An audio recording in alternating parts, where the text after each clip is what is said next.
There's a lot of hard times a guy has to deal with, and if I can say anything to anybody coming up in it, you want it, speak it into existence. You have to believe it, and just grind. Guys, you kind of have to have a switch. It's on or off, and don't let all the bad things in, because your mind will pull to them. Right. Stay focused, stay doing your deal, and don't worry about that stuff. We'll figure it out, but don't let those things take you out.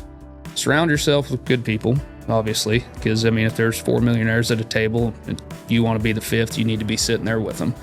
Also, trust the process. Don't get to jumping around, chasing things and chasing dreams. Like, just get in there, do your homework, do the grind, embrace the grind, ask questions.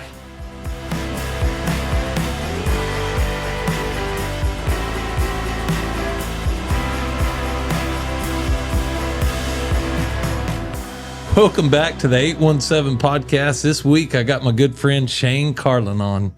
Shane, thanks for coming in and being part of this week. Absolutely, man. I'm happy to be here. Well, thanks for coming on, and I'm excited to learn more about your story, but also tell a lot about your story. I think you have a really unique story of, to me, from the outside looking in, about, man, just grinding it out and putting your work boots on every day. And now you're looked at as one of the industry's top trainers, whether it's 2-year-olds or show horses or anything in our industry. But let's just get into it, man. Where did Shane Carlon's story begin? Man, so since I was big enough to ride, my parents, they had us in parades and junior rodeos and anything we could do horseback, and that kind of made its way along. Roped a lot. Out of nowhere did I ever figure I would be training cutting horses. That kind of just happened. But my uncle Eddie Howard, he obviously was a 2-year-old hand there in Weatherford, and picked up, moved from California, come out, went to work for him, and here we are. But yeah, it's it hadn't all been just horses, though. No, to get you here. No, we've done a little bit of everything. A lot of sweat equity, put it that way. But yeah, between horses, hay, dozers, trucks, whatever I could do to make a living, and whatever will turn a dollar. Exactly. And obviously, recently here, last few years, I've kind of turned everything loose on the other end of business and focused on the horses, and here we are, and it's paid off. But absolutely, yeah, it's been a journey. We'll put it that way. So y'all started out in California. Yes, yeah. My wife and I both. Yeah, y'all are. I mean, y'all high school sweethearts. High school sweethearts. Yeah, we went to school together. We dated in middle school for 3 days. She dumped me, but I made it back up later. Her mistake? Yeah, her mistake. Look what I did. Got her again. Yeah. But yeah, she took a trip with me from California to Texas, and she actually had to open a bank account for me because I was still 17 and she was 18. So y'all had to make it work. A couple of dumb kids making it work. That was all it was. But so is Eddie who why y'all came out here? Yes, yeah. Eddie was the reason we came out here, and actually Ashley went to work cleaning stalls there, and I picked up the 2-year-old deal. And at that point, I mean, I'd started plenty of broncs, but I'd never probably done it gracefully. Like, there was quite a bit more that went into it than I knew. Right. So yeah, Eddie kind of showed me the ropes on that deal, and I worked for him for 3 years. And Eddie had a customer, Butch Johnson, and Butch had a training facility that he'd built just down the road from Eddie's, and I ended up going to work for him for just a little while. Butch and Wendy? Butch and right Wendy. There off 281? Yep. So I worked for them for a while, and then Brad Wilson, he actually called me, and he was an on-pro, lived in Oklahoma, had a bunch of cattle, ranch, whole deal. So I moved up there and went to work for him, and worked there 5 years, I believe. And then after that, kind of decided if I'm going to hang my shingle out, let's go ahead and do it. So I come back to Weatherford and lease some stalls and was around Scott Ray's. I was around Matt Budges and Lee Stalls from those guys for another 3 years, I believe. And then one day we saw the little place for sale that we live at now, and on the dead end of Sutherland Lane. Here we are. Yeah, but very glad we did it. It was scary at the time, and that's where all the other businesses came in, because had to make the note. Had to make sure we made a living. So anyhow, pushed all that along and be there 8 years this September.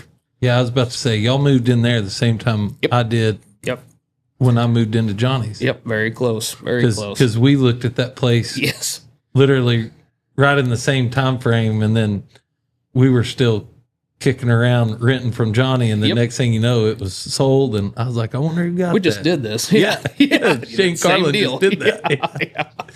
So, no, it's been good, but, I mean, every year we add something to it and keep growing, and it's so it's amazing to me now after going over there the other day, and I remember pulling in there, seeing it the first time I saw it, and now what it's turned to, and it's changed a little bit. It's changed a little bit, and there are horses standing everywhere. Yes, yeah, it's definitely a training facility.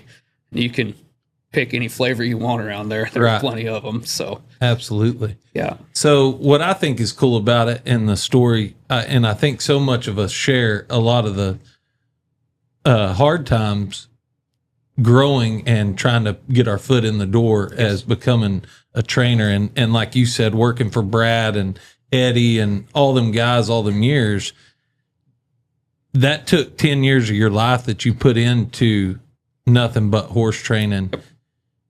And then when you decided to, hey, you know what? I'm ready to go out on my own and put my shingle out. It's not all cupcakes and fairy tales after that, is it? It's no, there's a lot of hard times a guy has to deal with. And if I can say anything to anybody coming up in it, like, you want it, speak it into existence.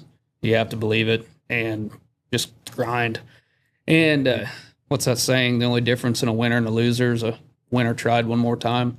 So, never quit. Yeah, never quit. And a guy's got to have I wouldn't say a short memory, but this is something Eddie used to tell me. He's like, don't take horse training personal.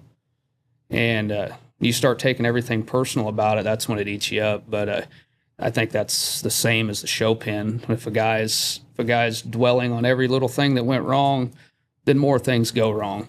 And if you have a bad run, well, you got 5 minutes to be pissed about it and get over it. And my wife would probably argue at that point. It'd take you way longer than 5 minutes to get over that. But anyway, I try to.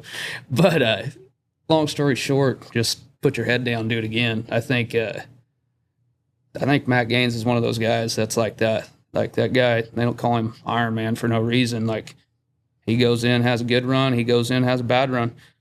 He's the same guy. Same Matt. And like I watched that guy, and I'm like, it's a lot of mental focus. And realistically, that's what the show and deal comes down to. Obviously, you have to be mounted, and you have to be talented, and all the things. And there has to be a lot of things that come into play. But showing up time and time again, like, it will happen. So absolutely, yeah. Yeah, keep shooting your shot. Yeah, you have to. You have to. If not, you look up and you've got a new job, and you said, to hell with it, I'm not doing it anymore. So I thought it was cool one day. You probably don't even remember this, but Clay Johnson had some cattle turned out on a property, and it may have been his. I don't know, but we were moving them, and I seen him talking to some guy on a dozer. Yeah. And we get through penning the cows and stuff a little later, and I'm like, you know that, what were you doing talking to that old boy on that dozer across the fence? And he said, oh, that was Shane Carlon. And I thought, now, why would Shane Carlon, I didn't know you very good at the time, and I thought, why would Shane Carlon be driving a dozer over there? Yeah. And after that, I got to know you pretty good, and I thought, I've always respected how, like, it didn't matter what time of day or, no. You know, I've even seen where you got through working horses and you'd get in that big truck and you're liable to drive to Arizona and back and be back. Somehow the next morning I see you at lunch and I'm like, hey, what are you doing? Yeah. No, there was there's a lot of sleepless hours for probably the first 5 years of buying that place. But one thing I always, and I'll give credit to my dad, like he's a grinder, and once again, sweat equity goes a long way. And that guy, it never mattered what was going on. He was making a buck, and that's when I bought this place. I looked at so many horse trainers that had got themselves in a bind, over leveraged, whatever, just solely relying on having horses coming in. And I didn't want to do that. And so I tried to spread my base out, and I've always known equipment and known the hay sales and the trucks and all that kind of stuff. So went ahead and made sure all that was working well, to where if the horse business wasn't great that month, that I didn't have to tell my wife and kids that, hey, we can't do this. So, but said I knew it wasn't something I wanted to do forever, because a guy can only go that hard for so long. But once again, these past probably 2 to 3 years is where I said, okay, we're doing it, we're doing fine, and it's time to lock down and try to get good at this deal. So that's where we've ended up now. But which is pretty amazing, because just in the last few years, you've had a huge amount of success, not only in the show pen, but also in some sale rings. Yep. At the 2-year-old sale, you've sold the last 2 years, a couple of the higher selling 2-year-olds. Yes, no, we've been very fortunate. And once again, too, like I've had very good help at home. Like not all this deal just happens off of one guy. And like I had Coulter and I had Jack Steed and had a crew around there making sure everything was working. And once, like I have to give credit to those guys. Like they did an amazing job helping me out.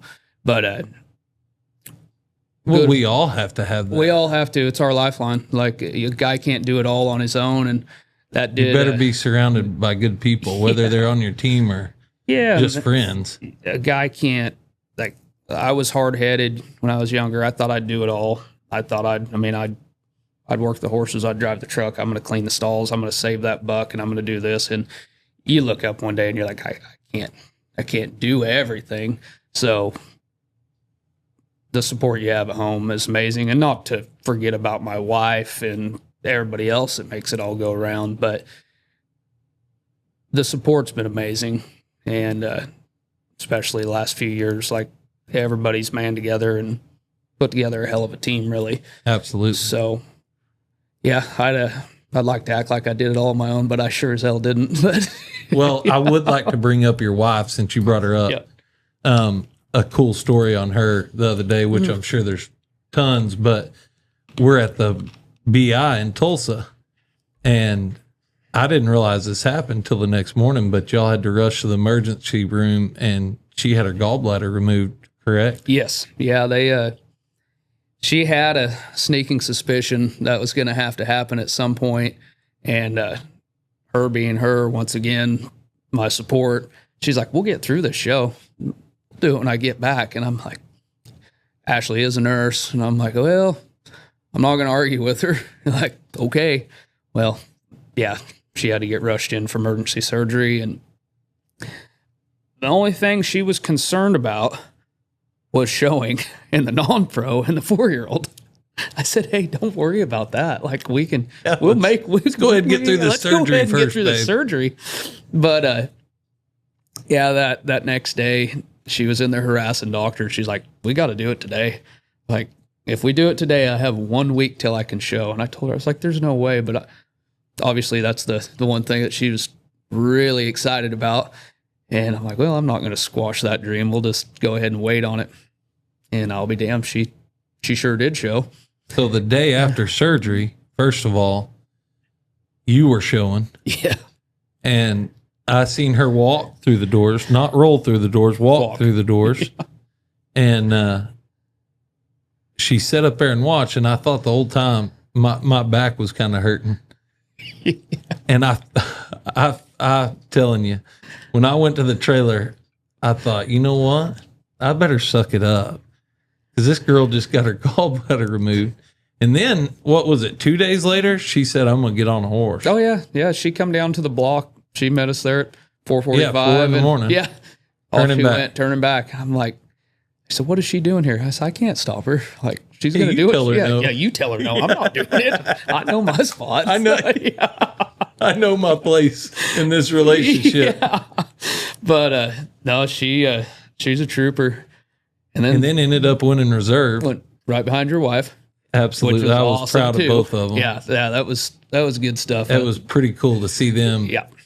Well, and two, we've been in this, I would say, a while. I mean, I know to a lot of people we really hadn't, but for us, I know what we've put into it. It sure feels like a while. And for our wives to have to take a back seat all this time and finally get a little success and just get to show. To be loping, to be cleaning stalls, to be making run the business. Yeah, run the business. Like, and I'm not too proud to say that they do the grunt work. They do all the hard all work. of it. And to see them get to go up there and take their pictures and get a buckle and their awards, like that was neat. Like that meant a lot for me agree. and for you and for Absolutely. them. Like it was a big deal, but pretty cool. Pretty cool moment. Yeah. Well, that just says a lot about y'all and how your business is what it is today. To me, just seeing her out there, it totally gave me a reality check of, all right, cowboy, your back really ain't that bad. Yeah, I did the same deal a couple days later. I was like, man, I'm a little sore here. And I'm like, I'm not going to say anything. Saying a Nothing. word. Yeah, I'm not even going to take a Tylenol. Yeah, exactly. I'm going to lay here in pain Yeah, it's my fault. and embrace it. Yeah. I love that. Good stuff. But no, that's what it takes. It takes a lifeline. You know? So let's talk about the last few years. What do you think has really shaped that up for you to really start coming to being more comfortable where you feel like, hey, you know what? I actually know what I'm doing now. I mean, to me, the confidence, I see the confidence when you go and show. And just like the other day at the BI, I mean, you arguably could have won that cutting. You know, I mean, I know we got several different judges, but the showing has totally changed watching you show and stuff. What do you base that off of? So I'd say if I've done anything different mentally, I try to prepare differently. So a guy can't go to battle if he's not prepared for battle. So when I work horses at home, tell myself, can I show this? Is this going to be easy to show? What do I do to change this? Does a horse need to be more comfortable? So I think it's very easy for trainers to get into the going through the motions per se. Like we want them to stop, we want them to draw, we want them to turn, we want them to read a cow. Cool. That's our basics. If I've tried to change anything throughout my 2-year-old program to my show horses, everything needs to be worked from a purpose. As does this horse need to be more comfortable in his stop? Does he need to be more comfortable in his turnaround? What's going to happen in the future right here if I don't change the way that this is going? So I think, you know, obviously everything starts at home with your foundation, whatever you want to call it. But I think if your horses are prepared and they're functional, they're easy to show, then a guy has to worry about one thing, basically, like go in there and get your cows cut. And in the past, I've shown some lesser horses, and I've also probably done a lesser job on some horses. And I had so many things running through my mind about what I needed to do. And you get nervous because you're like, well, I got to get them across this way, and I sure hope they take a cow today. Or this one doesn't steer very well in the herd. You know, we got all these things to worry about, and you get jumbled up and you don't just go do your job. So I'd like to factor that just to working them more simply and working them with more of a purpose of what I need in the show pen. And past that, it's up to the athlete and it's up to the kind of cattle you cut. And if you cut good cows and you got a really good horse, you should have a chance at maybe winning a cutting. But yeah, I think you just make every horse as comfortable as they can and let them be at the best of their ability. And I'll know in the past, like, I'm not the only guy to do it, but you take a horse with lesser abilities and you try to make them better. And then generally they fall over twice as fast because you got them maxed out, and you might get it for one run here or one run there. But really, like if it's a 16 kind of horse, let it be a 16 kind of horse and place it where it needs to be. Maybe it doesn't need to be at that aged event. So, and I think that's just maybe mental maturity. And, Absolutely. Just breaking down what we need. Dawson Burns used to tell me, ride the horse you're on, not the one you want. Exactly. Easier said than done at times. Absolutely. Yeah, we all like to tap that red line, but especially when you've tasted a little bit of success. yes, if you get that and a guy gets to pushing, and and I'll go back to what was it, 2 years ago I hauled, and you hauled last year, so you understand it. It does something to you. Like, one, you get to make, let's say you take novice horses, open horses, all the things. A guy can go to the herd 15 times a weekend, if not more. Well, at some point you get to where, like, it gets comfortable down there. It gets comfortable. You're like, hey, just go execute. Just do it again, muscle memory. And I will say that helped a lot, because I got very comfortable. And that was the first year I made the fraternity finals. And we topped the 2-year-old sale, made the fraternity finals. Like, made the top 15 in the world. Made the top 15 in the open, made the novice finals, top 15. Yep. Like, I told Ashley that was my goal for that year. And I said, I want to make fraternity finals. I want to top, we want to do all these things. And obviously, a lot of times you might get one of them, and you're happy to get that one, and you're good with it. But that year, that show ended, and I didn't even know how to act. I was like, we actually did it. Like, we actually did all these things that we set out to do, big milestones. And I guess too, I mean, maybe from an athletic mindset, you feel like you're like, okay, well, I have done it. I can do it. Now we need to go ahead and keep doing it. Just keep doing it, and just sharpen the knife a little bit, change some things, and then sit around and watch some of these guys that are great. And say when I was younger, it's very easy to maybe watch somebody work and mimic it, but not know why. It's like, why does this guy do this? Why does he do that? So every time I'd get help from somebody, I'd go home and just rewrite my program, like I'm sure a lot of young guys have done. And say now, I mean, I'm in my mid-30s, and I think guys get a little smarter in their 30s and probably get a little smarter in their 40s and even better in their 50s and so on and so forth. Hope you're right. Yeah, I hope so too. But sit around and like if you see something you like out of somebody, maybe just apply a little bit of it, but don't go home and be like, I want to be like Paul Hansma today. It's like, Paul Hansma is Paul Hansma. Like, that guy's That's great. the reason he's Paul Hansma. He is the Paul Hansma. We can't all be him. But is there things he does that I really like? Absolutely. Am I ever going to be able to ride like him? Absolutely not. Like, it's just the reality. But a guy can apply little things that he likes, and just don't rewrite the system.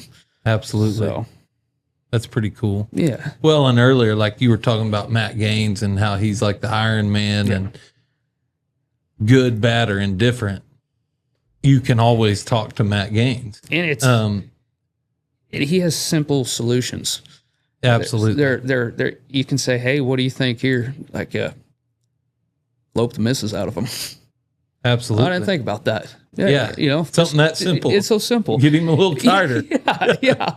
And, but I mean, if I'd heard that when I was 20, I probably would have loped a lot of misses out of them. They probably wouldn't have cut either. But just being able to actually accept what those guys are saying and understand it. But it's good, and we're very fortunate to be in an area with such great hands, the best of the best. If I need help, I call you, or I can call Johnny, I can call whoever. There's right around the corner. They're all over us.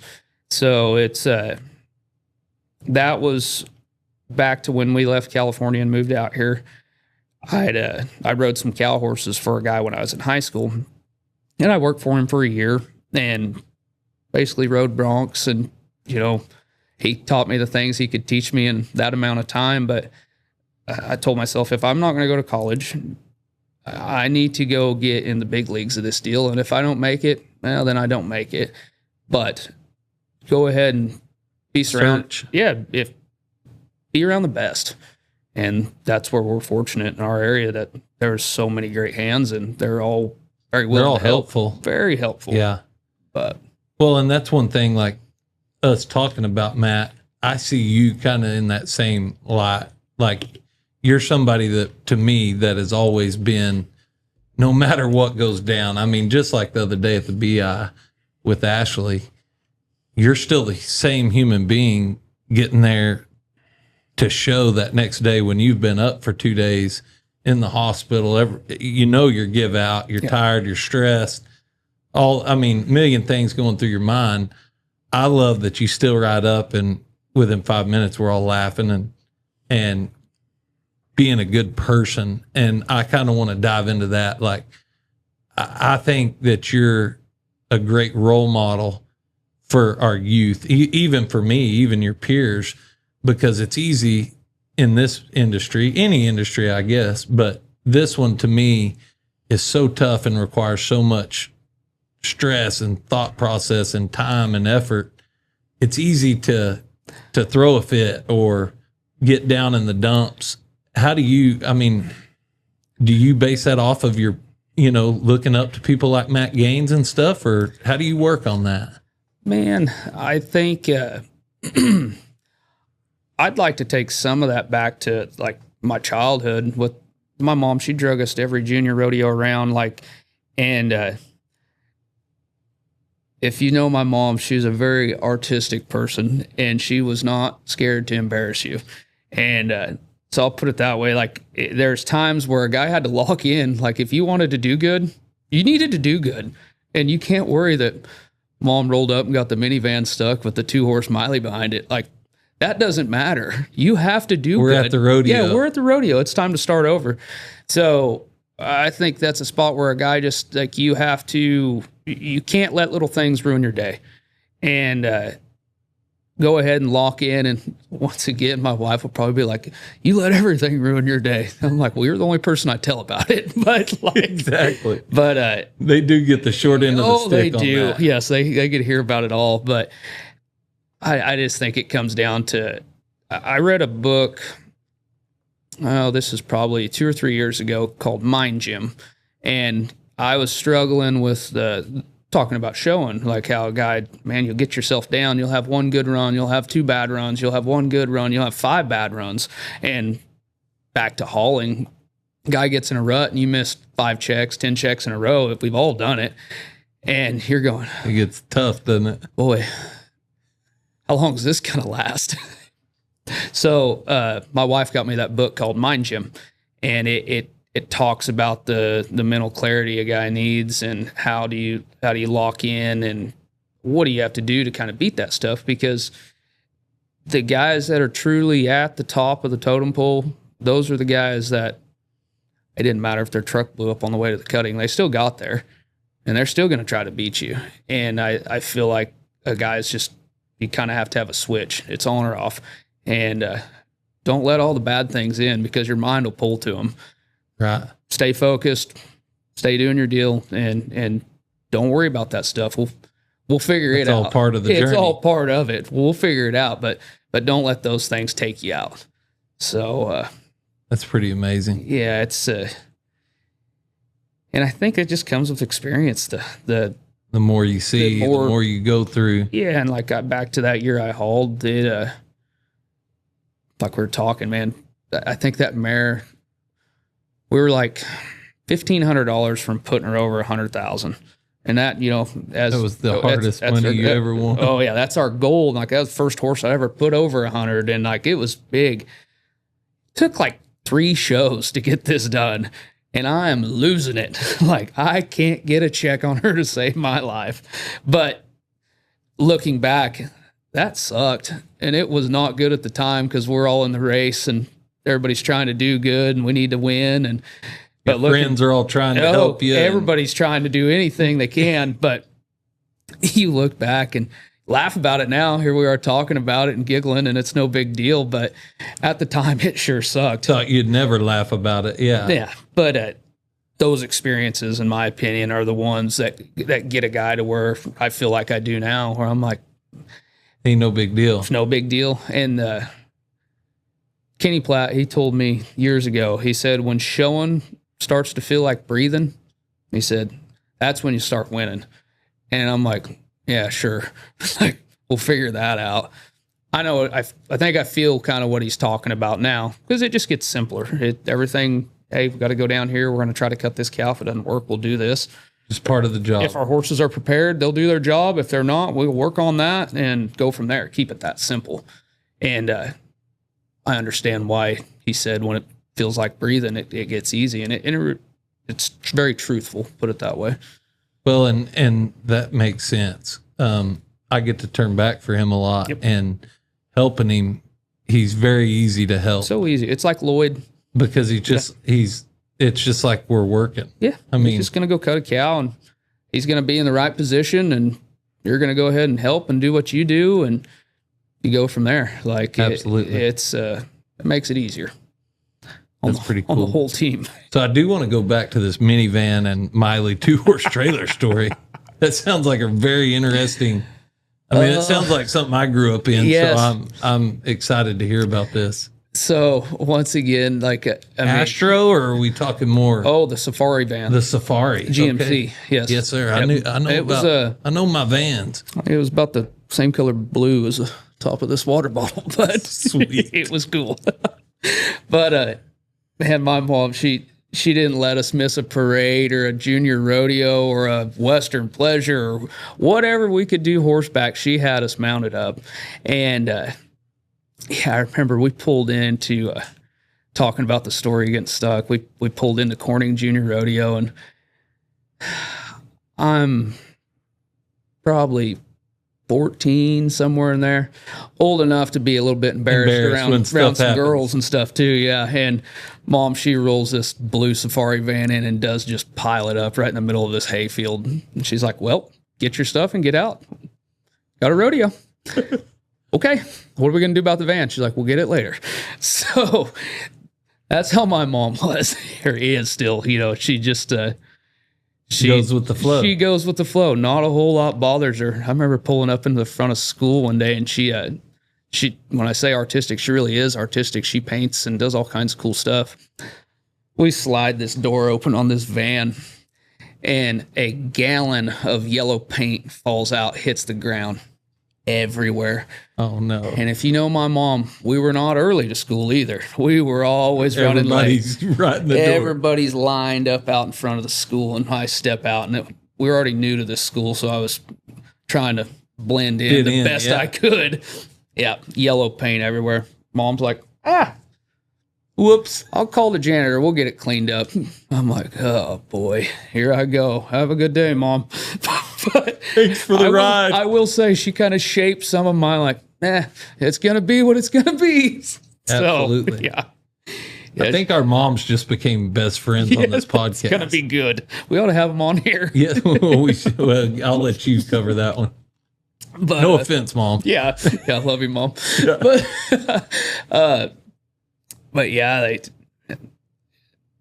they drug us all over to high school rodeos, junior rodeos, whatever we could go to, and kept us horseback all the time and kept good horses under us. And what did your parents do growing up? So my mom, she painted windows. She did artistic stuff. Like she's always traded ponies. She always wants to get my girls ponies. I said, absolutely not. Not what the hell you put us through. So she'd trade on anything. And my dad, he had a trucking company, and he run cattle and done all kinds of different things. Worked in the mines. He's a grinder. Did what it did. Yeah, make a dollar. He worked hard. So if Dad was gone, and he would be gone a lot working, Mom, she'd have there was myself, my younger brother Brady, Haley, and my youngest sister Kylie. There'd be 4 kids piled in this Astro van, and here we'd go, and we'd all share horses and ponies and whatever she had for us at the time. And we got to where we just didn't care. We were there, and we were going to try to win. And it absolutely kind of accidentally shaped us when we were younger, but right. It was good stuff. But, so did they ride and stuff too? Yeah, mom, she always rode with us, and Dad rode if we had a job, like if we were going to drag calves or if we had something to do, he'd ride then. But yeah, other than that, he was working. He didn't have a lot of time for it. But yeah, Mom, she was always scrounging around a new pony for us. Any pony that tried to kill any kid in the neighborhood, she'd go ahead and gather up and bring home to us. And we enjoyed it. Cheap ones. Yeah, well, look how good we're doing. So we're gonna make a killing. Yes, hopefully. But yeah, she'd trade those off and get us another one. But that's what we used to do too. You talking about like, no, I don't want ponies. That's how I've done Claire too, because I loved it when I was a kid when Dad would bring one home. I'll never forget he had one, and we'd been working with it, and it was pretty good. And he had a guy there to look at it, and I was pretty little. Like, he was still catching them and stuff. I'd ride him, but he was still catching them. Well, he walks in this pen to catch his pony, and this sucker turned and spun and double barreled him both feet right in the belly. And my dad got a pretty good gut. And hey, I'll never forget that guy was there. My dad, he was so pissed because we weren't selling that pony that day. That was not. No, didn't work. He hated that horse. My mom, she picked up this black and white paint pony down the road that run off with the neighbor kids. And I was feeling pretty good about it. I said, I'm going to show this pony. So I grabbed my dad's cowboy saddle, and it had a rope tied on it and a set of squaw tits. And I'm like, I'm going to ride this pony. This pony's not going to get me. So I step on it, and I'm ready. And you ever watch the Rounders? Old fooler. So fool. This pony walks around, act like nothing was happening. About the time you went to pet him. And I'm ready for it to buck. It didn't buck. It just run off. And it runs all the way into the arena. And I'm like, well, surely it's going to check up right about now. And that pony got about 5 feet from the fence. And it'd done this before. And it hit the brakes and threw its front feet out. Me in this saddle, I'm bared down on it. Right all off of it. Into the fence. Saddle and all. The whole deal. And I was like, pony's pretty slick. It's going to take us a minute to get this He had some of that experience you were talking about earlier. That pony learned the way. So, yeah, once again, I'll never get my kids ponies. But I'm with you. They can be a pain. They can be a pain. So that's awesome. So, and Ashley, she grew up right there around you too? Yes, Ashley, she grew up in Red Bluff as well. And back to bragging on her, when we got together in high school, she's always been big into barrels, and she roped a little, but she had some pretty nice barrel horses, and she was horse girl.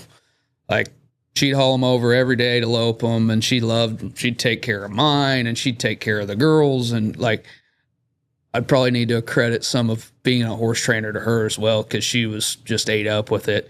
And me, I'm like, yeah. She was consumed by them. Oh, loved it. And just everything about the horse. Me, I was good to go rope on one for a couple hours and call it good. I'll be fine there. Settle off and throw him in the stall. Yeah, Ashley will take care of it. But yeah, she grew up. So she actually, like, she got into horses when she was in middle school, and she would go to a what do they call them? Like a little camp, and she'd go ride there, sanctuary deal, and that's how she got into horses. So it's amazing that y'all are here. Yeah, that she's doing what she's doing too, because she didn't really grow up around it that strong. Right. But yeah, she went from playing with them in middle school to now that's how she makes a living. This is life now. Yeah, it's life. Yeah, likes them so much that she quit her nursing job and then helps me full time now. So that's so cool. Which is awesome. I love it. She's there around the barn every day, and girls can be there. Oh, I know when my wife quit her, or she was homeschooling Bella, and then when Bella went on, she didn't go back to teaching. Yeah, that's helped my business tenfold. Just the fact of all the things they take care of down there, and then just another set of eyes.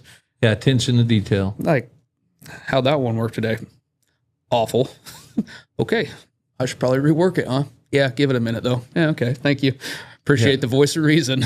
Absolutely. But, yeah, it's a big help. That's cool. And you got two little girls. I seen them yesterday at the water park. Reese and Tatum. Reese and Tatum, and they are awesome. They are funny. I watched them yesterday for a long time playing with my daughter. Yep.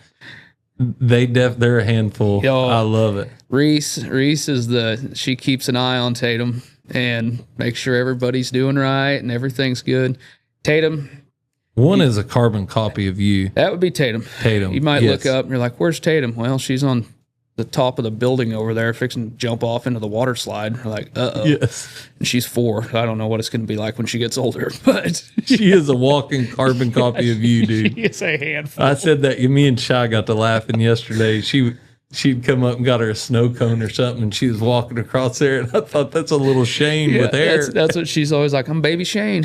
Baby Shane. So I love it. Baby Shane. Yeah, she's too damn funny. Call her that. Yeah, that kid for a 4-year-old, she's got a pretty good sense of She is humor. very witty. Very witty. She'll Yeah. get you. Yeah. No, she'll have a conversation with you Yes. too. Yeah. No, that kid, she's good. And Reese, she loves to come ride, turn back, and she'll work some shock steers. She hadn't really got to where she wants to be whooped around too hard much, on a fresh cow yet.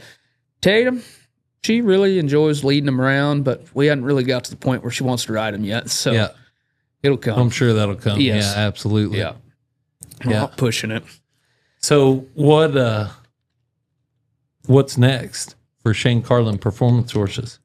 Well, we are, as far as show base, we're fixing to strike out tomorrow and go to Vegas. Yep. I forgot that You is as well. tomorrow. Yeah. Yeah. We leave tomorrow. Yes, we do. What time are we leaving? I think around 4 or 5 in the afternoon. Yep. Yeah. Agreed. So we'll take off and do that. And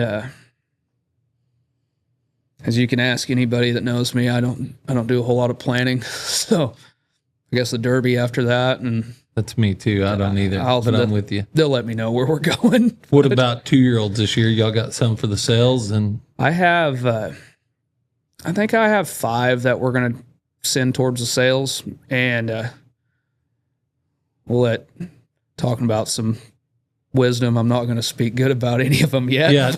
Yeah.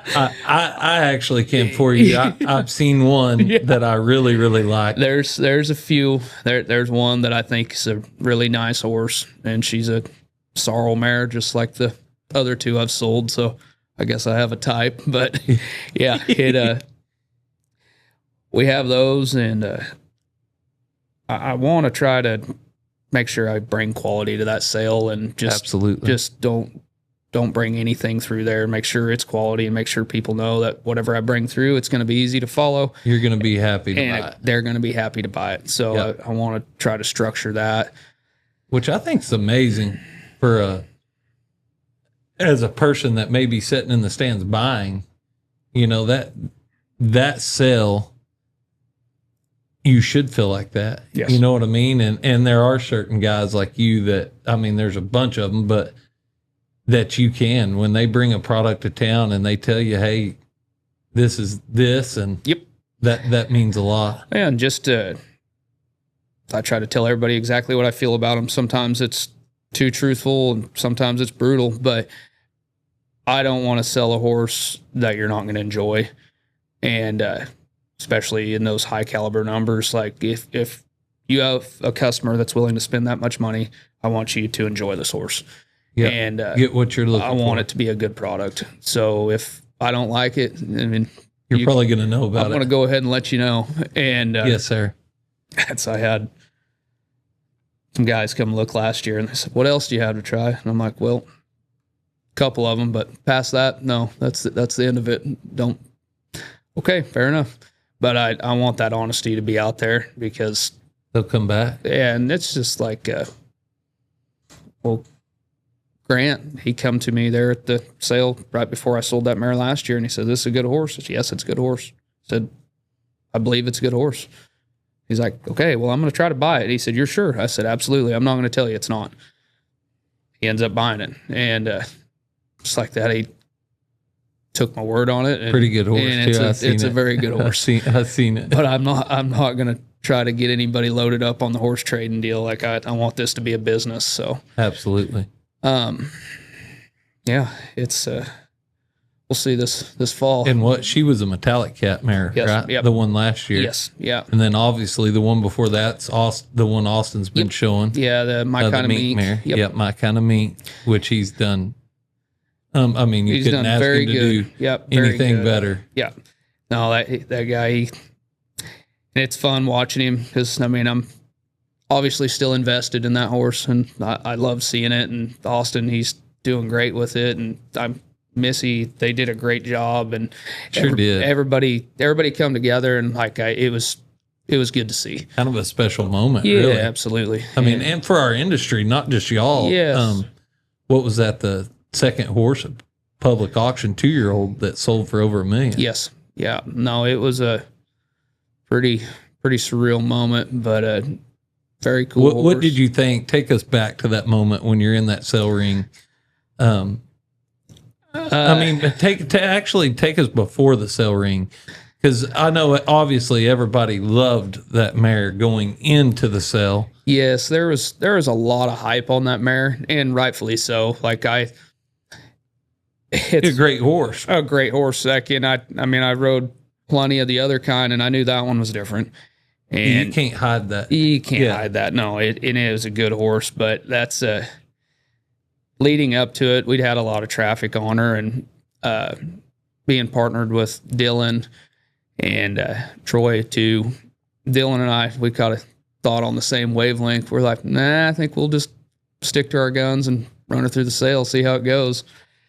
And it could have gone poorly, and it could have gone the way it did. And, luckily it did go the way it did. But I've had people ask me, like, well, what are you thinking when you're putting her through the sale ring? I'm like, just get her to both sides of the cow and let her rip. And like, I just showed her off, and I was like, this is fun. It looked fun. Yeah. I'll never forget that night, because obviously we all thought she was the one.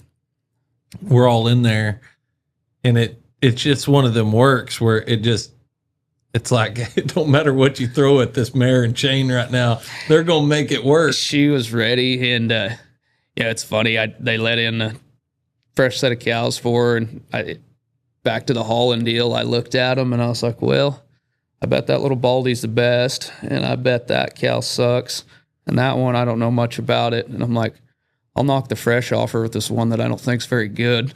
I started on it, let her rip around, and when I felt her kind of hover to me, I was like, okay, let's turn back around here. And I think I just cut 2 cows on her that day. Yeah, it was insane. I trotted that little Baldy out there. That Baldy was unbelievable. And just let it go. And I'm like, yep, we're finishing our run. Yeah.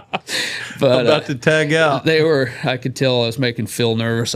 He thought I was going to go cut another one. He told me that was enough. But, he did. That was enough, Shane. Please stop. I was like, man, that's my last ride though. Yeah, exactly. About to make this count. Yeah. But, and once again, the same deal with that metallic mare last year. She was a easy mare to work. She was very mature, very just mentally aware of everything. And even preparing her for sale videos, whatever. Like there wasn't a bunch of smoke and mirrors. Like we just videoed the mare. And you just worked her. And that's what I want people. I know there's a trend of a bunch of flashing lights and all kinds of weird stuff going on. I'm like, man, I just want to watch the horse work. Like, absolutely. And I remember when we videoed the mink mare, Kelly and I, Crumpler, we were going back and forth. She's like, I think it's too plain. And I'm like, no, I think it's perfect. I think it's simple. You can see what you want. And trying to stamp that style of things onto my program to where it's what you see is what you get. Simple. And if it's simple, anybody can follow it and go from there. So, yeah. I love that. Yeah, just keep it simple. Yeah. That's pretty awesome. Work the cow. So, yeah. And if they so much to be said in that. And if they work the cow, and if they stop, draw, and turn off the cow because they're working the cow, that horse can go to you, that horse can go to Matt, that horse can go to Johnny, that horse can go to Kenny, whoever. Like that horse can be. If they're tied to the cow, anybody can take it. Mold it. You can do whatever you want with your style. But if they're working on the end game of what we're supposed to be training them for, easy. Yes, sir. So there's a lot to be said about that. And that's Eddie. He'll still come out and stand over the fence and, what are you doing? Go ahead and coach on me a little because we all know I still need it. But yeah, that's. Thank you, Eddie and Ashley. Yes, every time I have a problem with one, they're like, go ahead and poke them back up in there again. Like, hey, bub. Sorry about that. Yeah, I kind of forgot what I was doing. Lost all motor control. Yeah. I like that. So the other day, watching you before the finals work your and Ashley's horse, I loved. I don't know why I'm bringing this up, but I loved that work. You threw a hackamore on him, and that horse is a really big horse. What was your thought process behind that? Anytime I feel like I need to, and not that I was looking to expose any problems before the finals, but anytime I feel like, okay, if their shoulders feel funny or this feel, because at the end of the day, we all feel things where like, I wish they'd move a hind foot a little stronger, or, if they do this, they draw more, blah, blah, blah. And then naturally you go down that list, and then you go to tweaking a bunch of things before the finals, and then they miss a cow on the first turn, you chase it across the arena, and thank you for I did. Are you talking about my run, Shane? Thank you for your bottom hole check. Have a good BI, sir. But I just thought, I was like, well, and he is a big horse. He's big. He's got a big swooping move. And all I was thinking is like, do not overcomplicate this. And I'll do that on him a lot at home. I'll just put a hackamore on him and drag him back and forth in front of a cow until he lets his air out and poke him up there, let him plug in, quit him. And that's what I was thinking before the finals. I'm like, you've done all the hard stuff. Like you're here. Like just keep it simple. Keep it that simple. And back to what I was talking about, what I've been trying to change with my showmanship is, can I show this? Can I show this? If they're that simple, if I'm not having to hold my tongue over here and 1 foot in this side and do this, do that, a bunch of stuff, like you don't have time for all that. And like guys we're trying to beat, they're not doing all that. They go get a cow cut and they're gonna they're defending the herd. Like, let's get it on. So that's kind of what went through my head there, and it worked. The horse was very good, and he was easy to show. Horse was outstanding. Yeah. So just keep it simple. I was so pumped for how it turned out. I mean, I know y'all won a bunch there, but then to see Ashley come back and do good on it, I love that. Yes. And like you said, when we were down there taking them pictures, I had as much fun taking that picture with my wife. Oh, it was cool. Than I have in forever. Yep. No, I remember I was out there at the practice pen. I had to work one, and I heard Tom starting to announce your name, and I took off running. You're like, and they're like, "Where are you going?" I was like, "I've got to be in here. I ain't missing this one." Yeah, no, it's pretty special. A lot of emotions. Absolutely, but absolutely cool stuff. So, what about 3-year-olds? Obviously, you got some exciting fraternity horses this year. I do. I have. I mean, once again, I don't want to brag on a bunch of them, but I sure enough have a handful that are nice horses. Probably some of the better horses I've ever prepared to take to the fraternity. And I'm hoping I can just keep the same mindset on them. Keep simple, keep working them, got them get comfortable, and we roll into the fraternity. And if we have a little luck on our side, then maybe we'll have a chance at doing some good. But I feel good about them. We'll put it that way. Absolutely. So what about speaking to our people coming up in this industry, what would you say to a young guy getting into this, or that maybe is working for somebody? Because right now I feel like there's a big gap from where we learned to the people that are maybe learning now that are trying to come into our replacements. Yeah, I feel like kind of our group of guys there's a pretty strong void, and obviously there's some younger guys Cade and Lance and all them, and Gavin Colt, all them boys. But I consider them with us because they were doing this when me and you got here. Been doing it longer probably. They have been but and they ain't ones to be pushed around. No, them boys are good at this. They're great. They're very good at it. If I were to say anything, surround yourself with good people, obviously, because, I mean, if there's 4 millionaires at a table and you want to be the fifth, you need to be sitting there with them. Also, trust the process. Don't get to jumping around, chasing things and chasing dreams. Like, just get in there, do your homework, do the grind, embrace the grind, ask questions. But don't be scared. Don't be scared. Yeah, just if you don't understand it, just ask questions. And if you don't understand it from that guy, ask another guy. And people will putting the puzzle together. Yeah, they'll take a moment and help you. but also just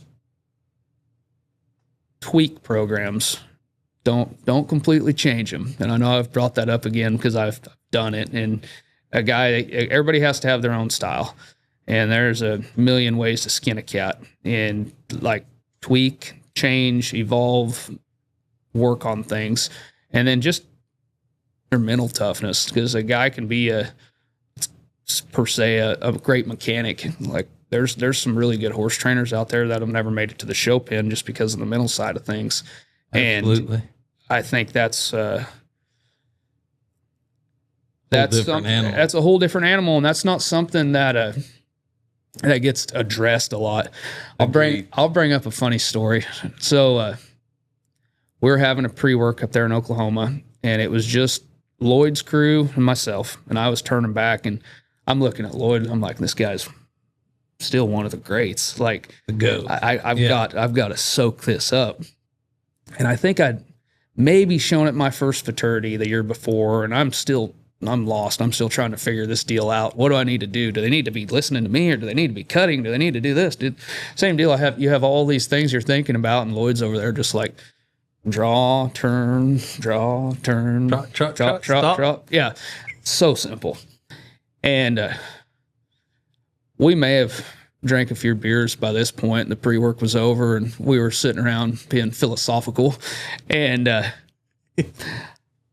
he tells me, and he brings it up on his own. He said, "Hey, got something to tell you." I'm like, "Man, I'm all ears. I got to hear this." He said, "You get pretty nervous when you show, huh?" Yeah, like, damn right I do.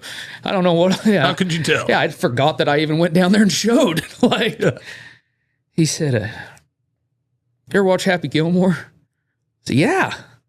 He's like, "No one happy goes to his happy place." I said, "Absolutely." He said, "That's what I like to do." He said, I get ready. He said, "I turn my horses around. You know, he does his deal. He has his routine."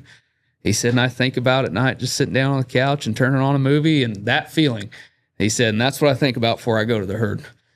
And I'm like, And I was probably too young to really understand what he was getting at, but everybody, I'm sure you're the same way. Everybody has a routine. Ashley has a deal. She tells me she'll pull a tail and be like, "Hey, slow and steady."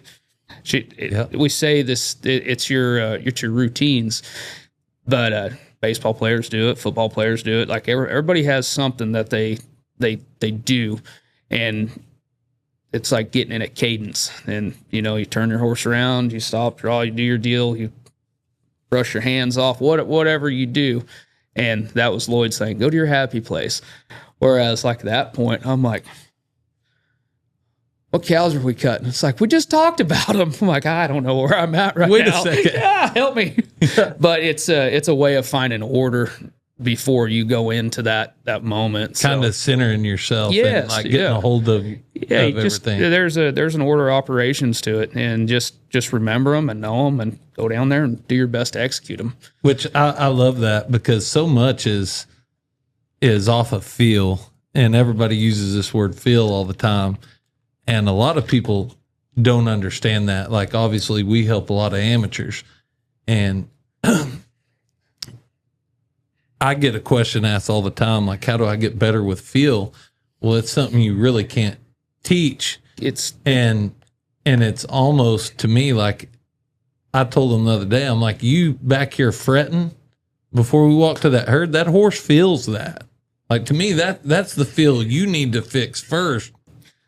Of when you get on, I'm like, you're already in a panic. Now this horse is panicked. Well, yeah, you have to find a way to help that on your own. And just like you're saying, not only is the horse in a panic, what about the cattle? Like, everything, your vibe, everything feels it. Your health, Yeah. everybody. You're like, "Oh boy, we talked about that. We never talked about that. What are we doing? Where's Cass going?" Yeah, here we go. Yeah. Sorry, Cass. Yeah. Had to throw that in there, Peaches. Yeah, we all know it. It's all good. Love you, man. Like, You're the world champ. Yeah. But no, it everything feels it, and that's might be a hippie word to use, but it's just your energy. Like, absolutely. And you can't, talking about helping amateurs, it's like, we chased that one right through the herd and up and around and just made it look like a blue heeler was out there. And you're like, if it were me, when I stepped to that cow and it felt like it wanted to run off and put its head through a fence, I'm going to just let it. I'm going to go ahead. I'm going to go ahead and let it do that. And then I'm going to walk right up here with this other one.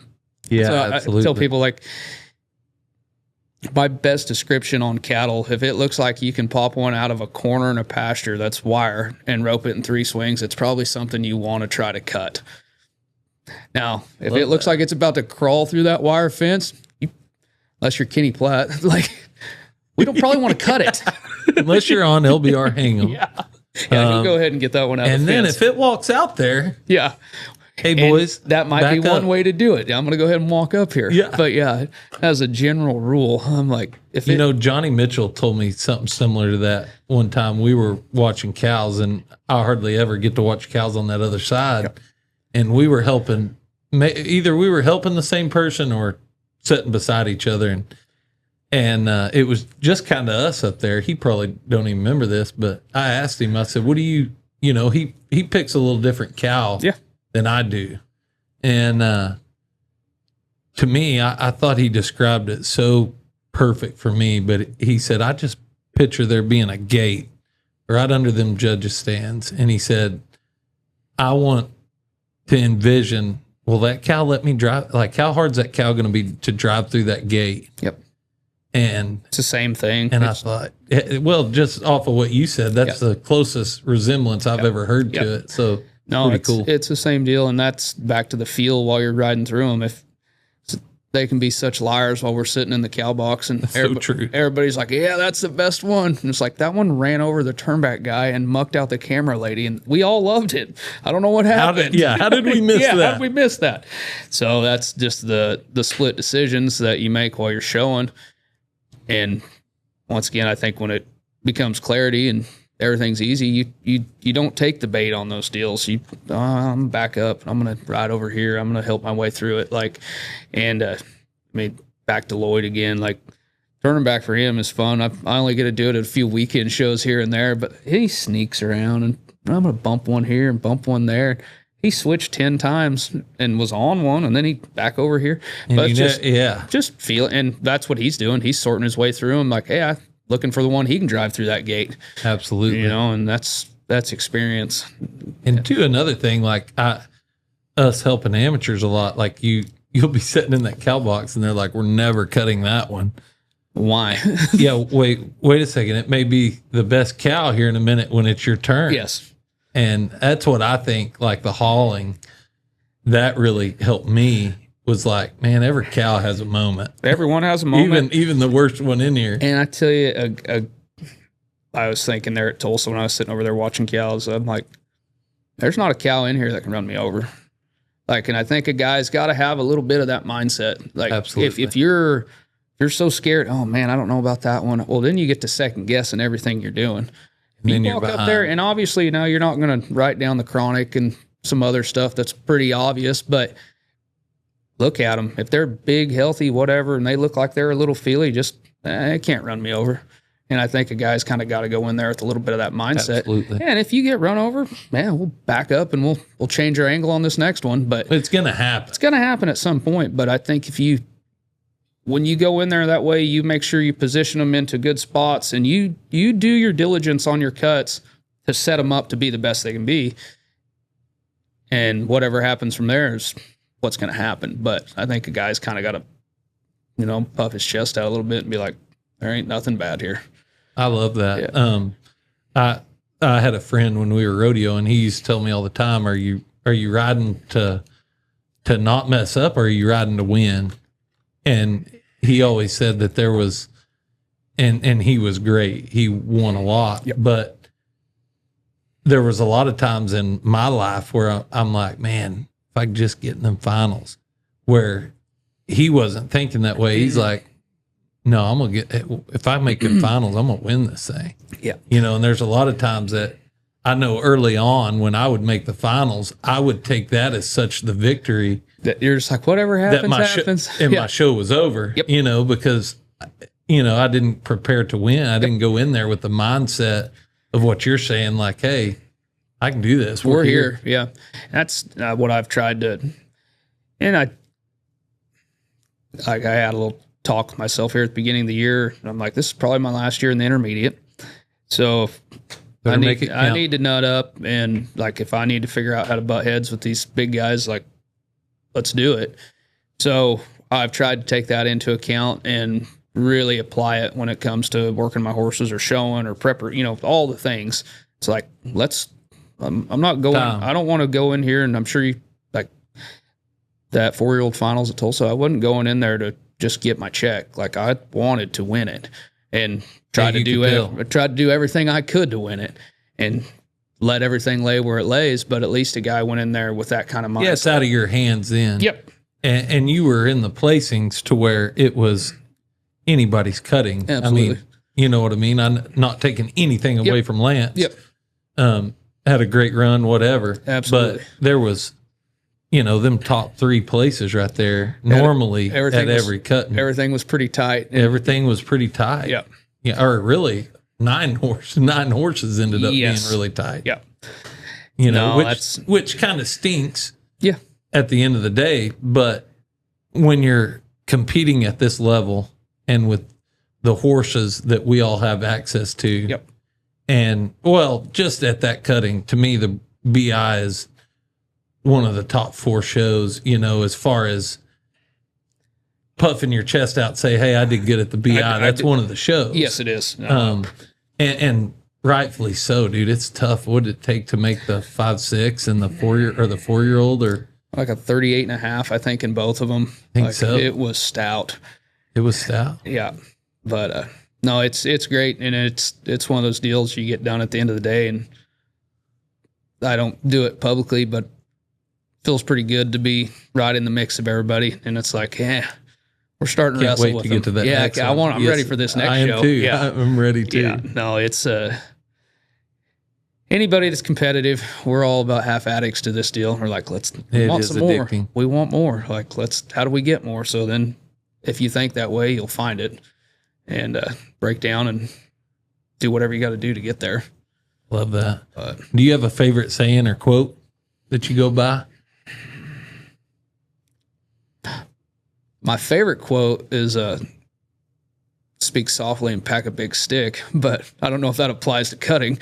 I love that.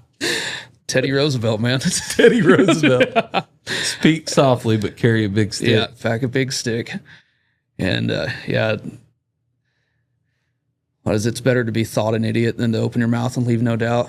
That's another one I like. But that's a humbling one. And that's, I think, hard to sit here and have some of these conversations because the guy, you don't want to ever open those doors to feeling like, I don't even know how to explain it, but